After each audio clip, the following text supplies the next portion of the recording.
നമസ്കാരം, മലയാളി വാർത്തയിലേക്ക് സ്വാഗതം. പാലക്കാട് നെന്മാറ ഇരട്ടക്കൊലപാതക കേസിലെ പ്രതി ചെന്താമരയുടെ വീട് പോലീസ് പരിശോധിച്ചപ്പോൾ അവിടെ കണ്ടത് നടക്കുന്ന കാഴ്ചകളാണ്.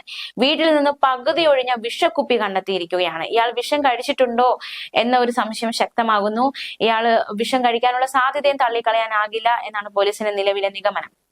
മാത്രമല്ല, ഇയാൾ കൊലപ്പെടുത്താൻ ഉപയോഗിച്ച വടിവാളും പോലീസ് ഇയാളുടെ വീട്ടിൽ നിന്ന് കണ്ടെത്തി.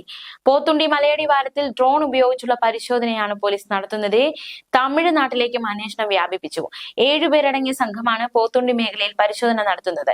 ഫോൺ ഉപേക്ഷിച്ച ശേഷമാണ് ഇയാൾ രക്ഷപ്പെട്ടതെന്നതും ശ്രദ്ധേയം. പോലീസ് വീട്ടിൽ നടത്തിയ പരിശോധനയിലാണ് വിഷക്കുപ്പിയും കൊടുവാളും കണ്ടെത്തിയത്. പകുതി ഒഴിഞ്ഞ നിലയിലായതുകൊണ്ട് തന്നെ ഇപ്പോൾ നിഗമനം ഇയാള് ഈ ആത്മഹത്യാ ശ്രമം നടത്തിയോ എന്നൊരു നിഗമനം നിലവിലുണ്ട്.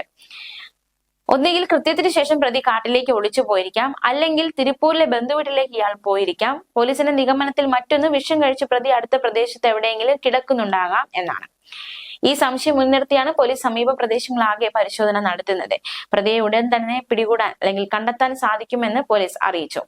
എന്തായാലും അന്വേഷണം ഊർജിതമാക്കിയിരിക്കുകയാണ്. നാട്ടുകാരുടെ സഹായത്തോടെ ഇന്ന് പരിശോധന നടത്തുന്നുണ്ട്. ആലത്തൂർ ഡിവൈഎസ്പിയുടെ നേതൃത്വത്തിൽ 7 പേരടങ്ങുന്ന 4 ടീമുകളാണ് പരിശോധന നടത്തുന്നത്.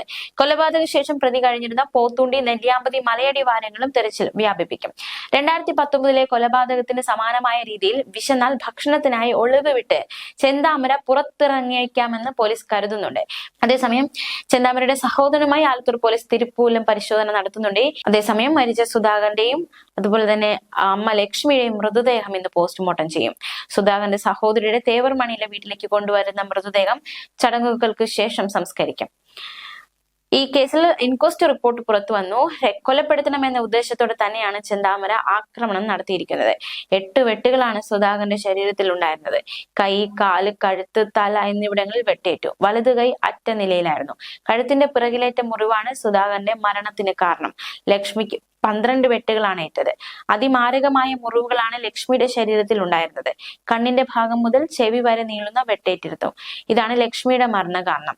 അതേസമയം ചെന്താമരയ്ക്ക് അടുത്ത ബന്ധം അമ്മയുമായി മാത്രമാണ് ഉണ്ടായിരുന്നതെന്ന് ബന്ധുക്കൾ പറയുന്നു.